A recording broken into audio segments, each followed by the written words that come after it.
उधर प्रधानमंत्री नरेंद्र मोदी ने अपने रेडियो कार्यक्रम मन की बात के जरिए देश के लोगों को संबोधित किया और ये इस साल का आखिरी मन की बात कार्यक्रम है। पीएम मोदी ने कहा कि अपने परिवार से लोगों से मिलकर जैसा लगता है ठीक ऐसा ही मुझे आप लोगों से इस रेडियो कार्यक्रम के जरिए बात करके लगता है।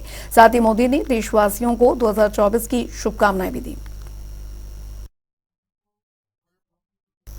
तो प्रधानमंत्री नरेंद्र मोदी ने मन की बात कार्यक्रम के जरिए नववर्ष की शुभकामनाएं देशवासियों को दी और साथ ही उन्होंने कई बातों का जिक्र इस दौरान किया। उन्होंने कहा कि आप सभी से बातचीत करके रेडियो के जरिए मुझे ऐसा लगता है जैसे मैं अपने परिवार से बात कर रहा हूं। इस दौरान उन्होंने कई तरीके से जो समाज में रह रहे लोग ऐसे प्रेरणादायक लोग हैं उनके बारे में भी जिक्र किया।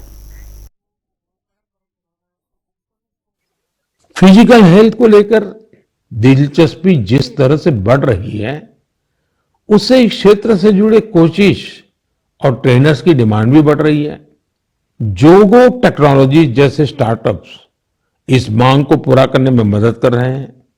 साथियों, आज फिजिकल हेल्थ और वेलबींग की चर्चा तो खूब होती है, लेकिन इससे जुड़ा एक और बड़ा पहलू है मेंटल हेल्थ का।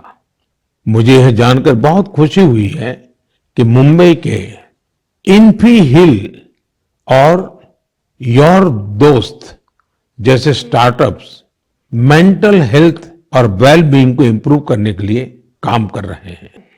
अयोध्या में राम मंदिर को लेकर पूरे देश में उत्साह है, उमंग है। लोग अपनी भावनाओं को अलग अलग तरह से व्यक्त कर रहे हैं। आपने देखा होगा बीते कुछ दिनों में श्री राम और अयोध्या को लेकर कई सारे नए गीत, नए भजन बनाए गए हैं। बहुत से लोग नई कविताएं भी लिख रहे हैं। इसमें बड़े बड़े अनुभवी कलाकार भी हैं, तो नए उभरते युवा साथियों ने भी मन को मोह लेने वाले भजनों की रचना। 2024 अब कुछ ही घंटे दूर है। भारत की उपलब्धियां हर भारतवासी की उपलब्धि है।